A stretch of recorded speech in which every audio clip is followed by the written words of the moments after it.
What is going on, everybody? It's the Frost, and we're here for a Monday Night Raw review. Monday Night Raw on Sci-Fi, thanks to the Olympics. For February the 7th, 2022, we are on the way to the Elimination Chamber. Next Saturday, not this Saturday, but next Saturday from the Kingdom of Saudi Arabia. I, of course, will not be watching it. I abstain from watching those sweet Saudi bloody shows because it's wrong. It's absolutely wrong. Anyway, tonight we had the final chapter of the activity, the third and final activity of the academic challenge, which was a quiz bowl. That's what opened the show. Bobby Lashley getting a hometown welcome, being the WWE champion. Damian Priest versus AJ Styles. Seth Rollins versus Matt Riddle. Kevin Owens versus Austin Theory again. More Alexa Bliss stuff. I hope we're getting away from this evil demon thing needs to just go away and get her back to what she was before, just because I'm sick and tired of seeing it. And so much more. If you enjoy what you watch here or you listen to here, hit that subscribe button and comment below. As again, we started on this show tonight with the Quiz Bowl. Do you think I cared about the Quiz Bowl? Not a damn bit of it. So, honestly, it's obviously how this was going to go. Gable and then we're going to lose with RK Bro winning. It was a close matchup, back and forth. It was down to the final question, and then they lose. RK Bro celebrate, they win. They get a tag team title match somewhere that it won't be at the Elimination Chamber because Matt Riddle is in the Elimination Chamber, which, quite honestly, I would have rather see RK Bro versus the Alpha Academy at the Elimination Chamber than having Matt Riddle in the Elimination Chamber. I think you should just put Kevin Owens in there. See if you can have teasing of, you can continue the teasing of the split of Kevin Owens and Seth Rollins, because Kevin Owens has been getting a lot more babyface reaction, natural babyface reaction, because everybody loves themselves some Kevin Owens. Everybody loves what they see in Kevin Owens. So, yeah. I am just like, why don't they just do that? So, after the Quiz Bowl's won, the RK Bros music is playing. They keep ringing the buzzer. It's freaking out Chad Gable. He's going completely crazy. And he's like, stop it, it's annoying me now. And it's like, this is so stupid. Street Profits come out. They make fun of the Alpha Academy, and the Alpha Academy pretty much challenge them to a match. Montez Ford gets run over by Otis almost immediately before the match even starts. We go to commercial break. We come back, and before the bell, as soon as the bell rings, Montez Ford beelines over to Otis and kicks him off of the apron. Like, motherfucker, you gonna run me over? I'm gonna knock you on your ass. And that's exactly what he wanted to do. Match was pretty decent. I mean, the Street Profits are really good. The Alpha Academy have been fantastic in the ring. Obviously, you can't have the tag team champions lose a match. Now, the match didn't go very long. Dawkins rocks Gable with a right hand and hits another big suplex for a 2 count as Otis breaks it up. Otis and Ford tangle now. Ford with an enziguri. Ford then dumps Otis through the ropes to the floor, but he's still up. Ford runs the ropes and leaps out, taking Otis down on the floor. Gable rolls Dawkins up for a 2. They tangle, and Gable takes Dawkins down into an ankle lock. Dawkins resists, but Gable turns it into a twisting pin for the 1-2-3, and the Alpha Academy win. Like I said, it was a good match. Again, it didn't last very long, but it didn't have to. It was just a way to get the Alpha Academy into a match. And obviously, the tag team champions don't need to lose. Hey, look. A champion winning a non-title match on Monday Night Raw. What a concept. We don't see that too often unless your name is Roman Reigns. We get a video package of Hall of Famer Lita with a brief commercial on Sci-Fi's Resident Alien, which they promoted the living shit out of Resident Alien tonight. It was on right after the show. I don't know if it was a new episode or not, but they advertised the hell out of this. MVP is in the ring now. When we come back from commercial break, Mike Rome does the introduction. MVP says it's his privilege and honor to present us. He calls on the crowd to rise up, not because this person is here from here in Denver, Colorado, even though he's from Colorado Springs, Colorado. Same thing, I guess. and calls the crowd to rise up because he's the Brock Lesnar beating, title taking, reigning, defending WWE champion, getting that little dig into Brock Lesnar about Paul Heyman. Bobby Lashley, he comes out to a pop. Lashley's, he's playing up the babyface role, big smile, slapping hands, kissing babies, hugs all around, taking selfies, all that shit. It's a big Bobby chant. Big Bobby chant. MVP takes the mic. He says, we should have a proper celebration last week because Lashley won a match built up for decades. He slayed the beast and took his title back. He knows some people say Lashley only won due to interference by Roman Reigns, but Lashley didn't see any of that, and Lesnar would have done the same thing if he was given the opportunity. Absolutely. The only thing that matters is that Lashley pinned Lesnar and stood victorious. He goes about how grand last week should have been, but instead they got Adam Pearce announcing the WWE title Elimination Chamber match. Fans boo. MVP says that brings us back to Lesnar. He gives Lesnar props for winning the 30-man Rumble to earn a WrestleMania title shot from Reigns. But Lesnar entering the Elimination Chamber in hopes of making it title versus title at WrestleMania is pure fantasy. I wouldn't say that. The talk going around now is that Paul Heyman and Brock Lesnar are 100% pushing for a champion versus champion, title for title match at WrestleMania. Winner take all. And honestly, with all the firings and people being let go, I think it's time we get rid of the brand split. There is no reason to have the brand split. They don't have enough talent on the main roster, and you're not bringing up, even if you brought up Pete Dunne, Tommaso Ciampa, LA Knight, Dakota Kai, or Kel Gonzalez, that's not going to be enough for both brands to justify still having the brand split. Look at the tag team title divisions. There's no division. SmackDown has the New Day, the Usos, Los Lotharios who do nothing, the War Raiders, and that's it. Raw has the RK Bro, the Alpha Academy, and that's it. Those are not divisions. And the women's divisions are terrible. Anybody not named Becky Lynch, sorry about 9,000, Bianca Belair, Sasha Banks, right now, honestly, they don't give a shit about. Liv Morgan was given her 15 minutes of time and in the top spotlight going up against the champion, and that 15 minutes is up. Plain and simple. There's going to be no more Liv Morgan getting title shots, even though I know everybody wanted Liv Morgan to be champion. Everybody wanted to see Liv Morgan reach for that brass ring, pull it down, and win, and be the women's champion going into WrestleMania. But that is a fantasy. Speaking of fantasy, that is a fantasy that will never come true. WWE said, well, we gave the fans a shot, a little taste of what Liv Morgan could possibly do. But they were never going to put the title on her. Now, when it comes to this, honestly, like I said, the brand split needs to die. I know Fox wants to have their own, but Fox wants to have their own roster, and so does NBC Universal. Well, WWE should have thought about that before they fired half the roster over the last 2 years. If WWE never fires any of the men and women they fired over the last 2 years, then you have yourself a big enough roster for both to have a brand split. Now, SmackDown barely has a fucking roster to deal with. The world title picture on SmackDown is atrocious. You got Drew McIntyre, and that's basically it. So, yeah, the brand split needs to die, and it sucks that Bobby Lashley is going to be a 3-week champion, more than likely, if this is how it goes, because I don't see any reason why you put Brock Lesnar in the WWE Championship Elimination Chamber match if you're not having Brock Lesnar win. There ain't no goddamn way I would have Brock Lesnar go into this thing and not win. Thus showing you why Brock Lesnar shouldn't have been the WWE Champion going in the Royal Rumble.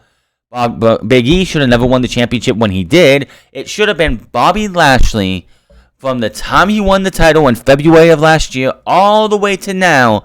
Should have been the WWE Champion this entire time and being dominant, winning at the Elimination Chamber. Bobby Lashley takes on whoever the fuck they want him to. Bobby Lashley retains at WrestleMania, and then Big E comes in, cashes in, and wins the WWE title, giving him that big moment in front of the largest fan base he probably has ever performed in front of, because I'm pretty sure the New Day were not on WrestleMania the last time we were at WrestleMania. What was it, 32? I don't think the New Day was. The New Day did not exist, or were like very raw, and I don't like very new. And I don't think they had a big moment at that WrestleMania if they were there. MVP says Lashley will leave the Elimination Chamber as he left the Royal Rumble with the title. He goes on and gives praise to the other Chamber combatants and says, "But they are men. When you're talking about Lashley and Lesnar, you're talking about the monsters, and Lashley's the biggest and baddest of them all." Lashley takes the mic and fans chant his name. More, Lashley says Lesnar disrespected him for the last time. He says Lesnar doesn't demand anything from him and knocks him for showing up with his little MMA gloves last week. Wonders when the last time Lesnar defended the title was, or when he wrestled on Raw. He says he will be disrespected no more and hopes it comes down to he and Lesnar in the chamber so he can pin Lesnar again. He says it won't be he and Lesnar locked in the chamber. It will be Lesnar locked in the chamber with him. The Bobby chants continue. Lashley looks ahead and putting Lesnar in the hospital and sending him to WrestleMania to challenge Reigns. Lashley says he will then be defending his title in the main event of WrestleMania, and that is that. So, nice little promo package, nice little promo thing here. Definitely gives you the idea of what Bobby Lashley wants to do, but I'm just telling you now, don't be surprised if Bobby Lashley's title reign ends as fast as he won it back. So we just here's the thing: if Bobby Lashley loses the title at the Elimination Chamber, it's just WWE hot-shotting the title. We hot-shotted on the Brock Lesnar at day one because you weren't going to have Brock Lesnar going to a fatal 5-way without winning. You hot-shot it back on Bobby Lashley so Brock Lesnar could win the Royal Rumble. Then you're going to hot-shot it back on the Brock Lesnar so you can go to WrestleMania for the title match. Not a good look for the WWE Championship, which for the longest time has felt like a secondary title. Whatever title Roman Reigns is going for, which since 2016 has been the Universal Championship. He was on Raw from 2016 to, 2019, and he was going for the Universal title. When he came to SmackDown, the Universal title came with him. Since the brand split, Roman Reigns has not been on the same brand as the WWE Championship. So, yeah. Whatever title Roman Reigns is going for is the premier title, and the WWE Championship is not that title, even though the WWE title has been around since the 60s in many different ways, shape, and form. But it's not the top championship in this company. So, it's absolutely sad that that's how we go. You look like Alexa Bliss and her therapist from last week. He gave her a fake replica Lily doll. The therapist session continued now with the doctor asking Alexa to hand over the replica Lily to practice a separation exercise. Bliss hands the fake Lily doll over. It's going to be okay, and she starts crying, and that's the segment. Lexi, you're about my age. Come on, girl. You should not be crying for a doll. That is a fake doll, and the doctor told her in this segment last week, it's not even the real Lily. The real Lily was ripped to pieces by Sharbot 9000 in September. My goodness. It feels like they're slowly but surely, I guess they've had many, many more of these therapy session segments done. Which, we have a women's elimination chamber happening for Monday Night Raw and SmackDown. Both SmackDown title matches are set in stone going into WrestleMania. It's Sharbot 9000 versus Ronda and Brock versus Roman. So Raw gets the Elimination Chamber for the women's division as well, with a spot still open. We'll talk about that when we get to the Lita segment later. WWE US Champion Damian Priest versus AJ Styles. This is a championship contenders match. I was hoping this match would be a lot better than it was. It was decent. I mean, AJ Styles, of course, needs to win. Damian Priest doesn't need to lose. They booked themselves into a massive hole here, or into a corner here. Damian Priest, since the turn of 2022, Damian Priest has lost like almost every single time. Last year, the only time Damian Priest lost last year was in a tag team match when he wasn't the guy being pinned, or by pinfall, by disqualification or countouts. He was not pinned in all of 2021. Since 2022, he is getting pinned all the goddamn time. So, of course, AJ Styles had to win this match. I was hoping it would go a little bit long, like at least another 5 to 10 minutes. Phenomenal forearm, 1, 2, 3, AJ Styles wins. After he leaves, we see Damian Priest, and you see the Damian side of him just ripping his hair, pissed as fuck. He's just like enraged that he lost this match. So that's going to set up a U.S. title match for next week. Wow. Just wow. Video package for what's recent happens between Universal Champion Roman Reigns and his two opponents, Brock Lesnar and Goldberg. We get a promo for the Elimination Chamber match with Bianca Belair, Piper Niven, Liv Morgan, Nikki Trash, and Rhea Ripley. And one challenger left. The winner will go to WrestleMania to face the Raw Women's Champion. Kevin Owens and Seth Rollins are backstage now. Rollins can't believe Owens is in the Elimination Chamber. Owens isn't happy with the Sonya Deville and Adam Pearce, and Rollins agrees. He believes that with Rollins' influence and support, he will, in his own determination and popularity, then after he beats Austin Theory tonight, Deville and Pearce will have no choice at all, but to put him in the chamber to replace Theory. Owens wants to be sure Rollins isn't lying about to him. Rollins laughs and said he's a lot of things, and a liar is not one. So, we have the Miz TV segment with Dominic and Rey Mysterio as their guests, and I'm thinking, is this what we're going to do to kick off Dominic and Rey Mysterio at WrestleMania? Didn't feel like that coming out of this. It led to a match between Dominic and The Miz. I do not care about these fucking TV show segments. I don't care if it's in WWE, AEW, Ring of Honor, Impact Wrestling, New Japan, any wrestling company that does a fucking sit-down talk show segment like this. I just want to watch. So I want to just go away, get away from this, and just watch something else.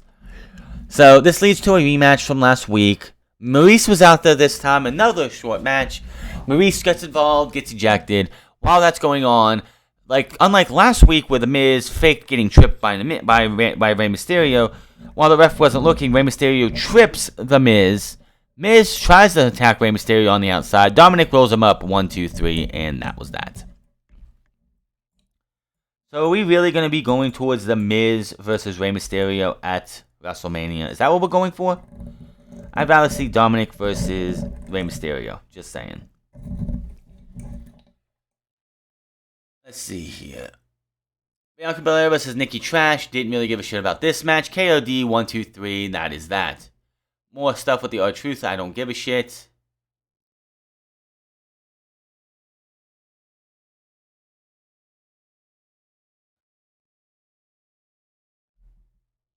Kevin Owens versus Austin Theory. Of course, this match is a rematch from last week's Elimination Chamber qualifying match, which, Austin Theory winning was fine. No problem.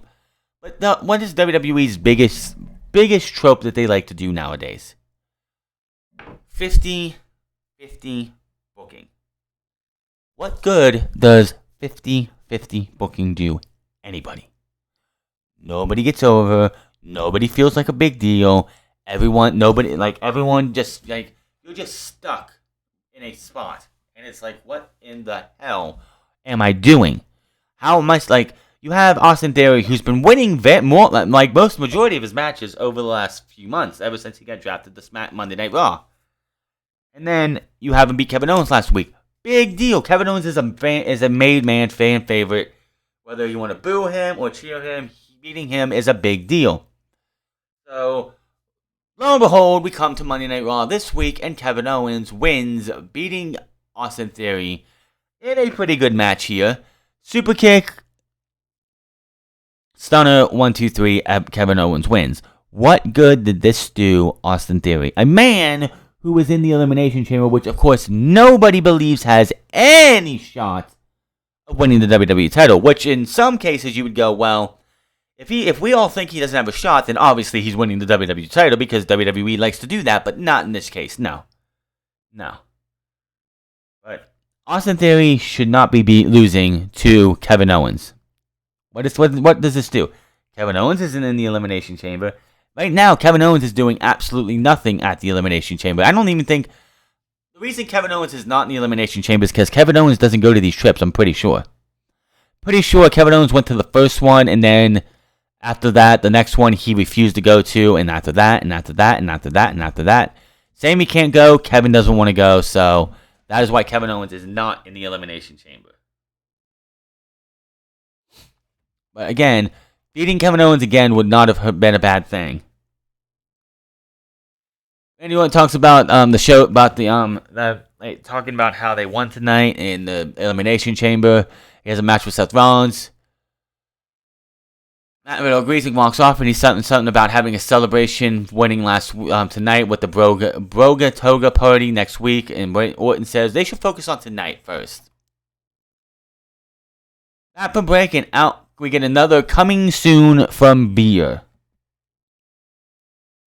It would not surprise me that by the time WrestleMania comes and goes, and they do their first round of budget cuts, Veer is on that list. Because they have no plans for this guy. If they had plans for Veer, these coming soon vignettes would have been ended in January. Probably would have ended in December, and Veer would just be on Monday Night Raw being another guy. Out comes Lita. She talks for a minute. She was talking about being in the Royal Rumble with names like Ronda Rousey, sure about 9,000, Rhea Ripley. Notice Lynch's absence, so she went to the officials and asked for a match, which she wanted for a long time. Out comes Becky Lynch. Lynch talks about how she grew up worshipping Lita when she was younger. Lita didn't turn her nose up at her when she first got to WWE. She saw something in her for what Lynch is eternally grateful. Lynch says without Lita, there would be no Lynch. But without Lynch, there would be no Lita. Lynch goes on about how Lita trying to take everything for her at this moment in time.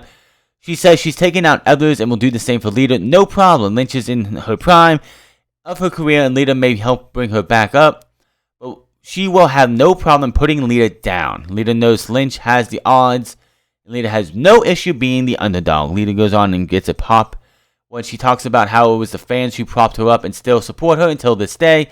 As long as the fans are here, there's still a Lita, and it's okay with her odds. Lita says Lynch will have to get used to how she feels when Lita leaves the Elimination Chamber as the 5-time champion. Lynch says she'll leave Lita with people because that's all she'll ever have. Turns to Lita, but charges in his block. Lita goes for it. They have a little scuffle back here. Lita gets the upper hand eventually. She stands tall at ringside as Lynch recovers. And while I'm watching this, I had this thought. We already had announced that the Elimination Chamber for the women is Raw. And we go to the end of the night, and we do not have a sixth person. What if Lita beats Becky Lynch at the Elimination Chamber? What if Becky Lynch gets into the Elimination Chamber and Becky Lynch wins the Elimination Chamber, thus going to WrestleMania and having a rematch with Lita and winning the Raw Women's Championship to have another title reign that goes all the way to SummerSlam? I'm not saying it's going to happen. I wouldn't put it past WWE before. This is the same company that had Edge be the World Heavyweight Champion going into the Elimination... I'm sorry, I think it was the WWE Champion. Anyway, he was one of the champions going into the first Elimination Chamber on the night of Elimination Chamber back in, 2010, 2008, 2009, one of those years. Beat up Kofi, lost, was the first man eliminated, so come back out later in the night, beat up Kofi Kingston, take his spot in that Elimination Chamber, and win the world title that was being contested in the second Elimination Chamber. So I don't put it past WWE. Hell, they just had Brock Lesnar drop the WWE title to Bobby Lashley, go to the Royal Rumble, win the Royal Rumble at the number 30 spot.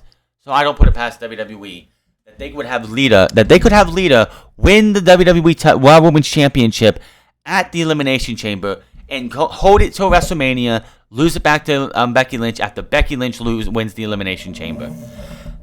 But if that's not the scenario, and of course I expect Becky Lynch to win at the Elimination Chamber, I absolutely do, but it's an idea. The mystery person is either going to be Carmella, Vega, or Alexa Bliss. Those are your only three other options. If we don't know who the sixth person is going into the Elimination Chamber. I don't expect an NXT call-up showing up at the Elimination Chamber in Saudi Arabia. I expect Becky Lynch to be the 6th person, and Becky Lynch, if that happens, Becky Lynch is 1,000% winning the Elimination Chamber for the women. Again, I don't see that happening. I see Becky Lynch retaining at the Elimination Chamber. She's going to WrestleMania as Raw Women's Champion, but I would not put it past WWE.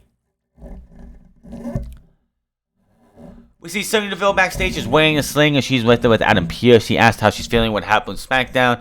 She said she doesn't want to talk about it. Kevin Owens walks up and wonders if he in the Elimination Chamber since he defeated Austin Theory. They turn him down because qualifying matches were held last week. Owens can't believe they're turning him down the fans who want to see him go to WrestleMania, the headline, with his best friend. Deville says Owens may not be at WrestleMania. Owens can't believe this and goes on about how Texas and how they want him at WrestleMania. Owens says he needs this and they can't do this to him. He has to be at WrestleMania. The people need him. He asks them to just please think about it and walks off. Now, if Seth Rollins was to walk out of the Elimination Chamber as WWE Champion, I could totally see them doing a Seth Rollins versus Kevin Owens match with Kevin Owens being turned babyface after Seth Rollins backstabs him, beats him up, and gives him a stomp on the title. Absolutely can see that 1,000%. I could see that happening. And then Seth Rollins, of course, dropping the title to Kevin Owens, but I don't see that. I don't see that happening again. I fully expect Brock Lesnar to win the WWE Championship at the Elimination Chamber. If Brock Lesnar and Paul Heyman push enough, they're going to get their way. They always get their way. When it comes to things in WWE, for everybody else not named Brock Lesnar / Roman Reigns, Vince McMahon makes the final decision on everything. He will not budge that often. But when it comes to Roman Reigns, he'll budge every single time. If Roman Reigns wanted to do something, I'm not saying he would.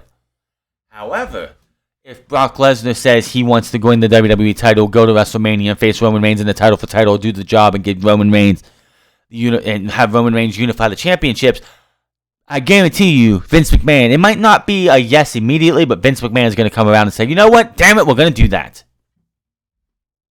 Which would mean that Ronda Rousey would main event night 1, and Brock Lesnar and Roman Reigns would main event night 2.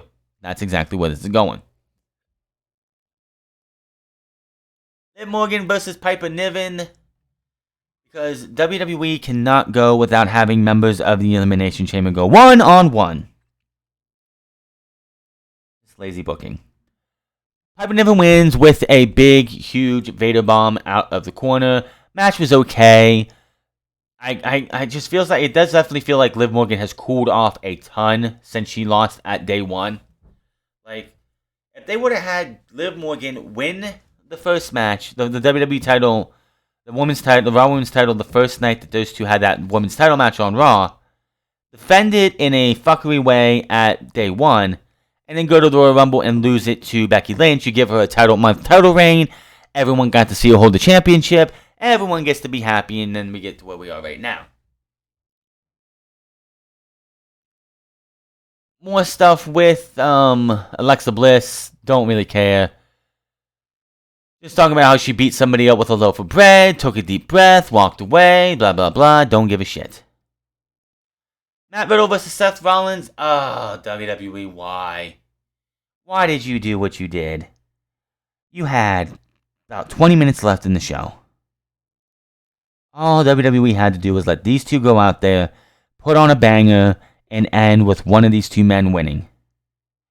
WWE decided, fuck all that. Let's have Kevin Owens come out not too long into the match, cause a disqualification, have Randy Orton come down, make it a tag team match, player, and then have RK Bro lose, even though, oh, well, they don't need to win the night. They won the Quiz Bowl, so they have a title match already set in stone. This is Vince McMahon's edict when it comes to those who are in the place of an number 1 contendership. Like, why would RK Bro need to win why wouldn't RK Bro need to win a match before the tag team title match? They already are number 1 contenders. Don't you want to make them look good? Don't you want to make them look like they actually stand a chance? Why the fuck did Seth Rollins need to beat Matt Riddle? Why didn't you have Randy Orton or Kevin Owens, who are not in the Elimination Chamber, be the deciding fall? You leave the other two out. The other two are protected, but no. Matt Riddle had to be pinned by Seth Rollins. And on top of that, Kevin Owens eats an RKO to finish off the night as Seth Rollins walks away, laughing like the maniac he is. This company had a chance to give us a great main event, and they fucked it up by going, well, they realized, yeah, we backed ourselves in the corner, but they went with a finish between the two guys in the chamber anyway. My goodness, man. I don't even know. That's your Monday Night Raw review. Monday Night Raw, again, was mad. It was on the Sci-Fi channel this week. Next week it will be too, because they are... It's going to be on Sci-Fi the next week as well, because of the Olympics, and they'll be back on USA on the 21st. But that is your Monday Night Raw review. Hit that subscribe button, comment down below, like or dislike this video. Follow me on Minds of the France Club. Follow me on twitch.tv/The France Club. Follow me on Instagram at The France Club. And I will see you guys on Wednesday, where Tony Khan has said we will have a big surprise. A forbidden door, a man walking through the forbidden door, signing a contract to sign with AEW, and slamming the door shut. Who is that going to be? Do not know. We have one more sleep after tonight. One more sleep before we find out who that is. 48 hours from now, we will be talking about, we'll be done talking about who that mystery person was. But until then, my name is The France, and I'll see you guys later.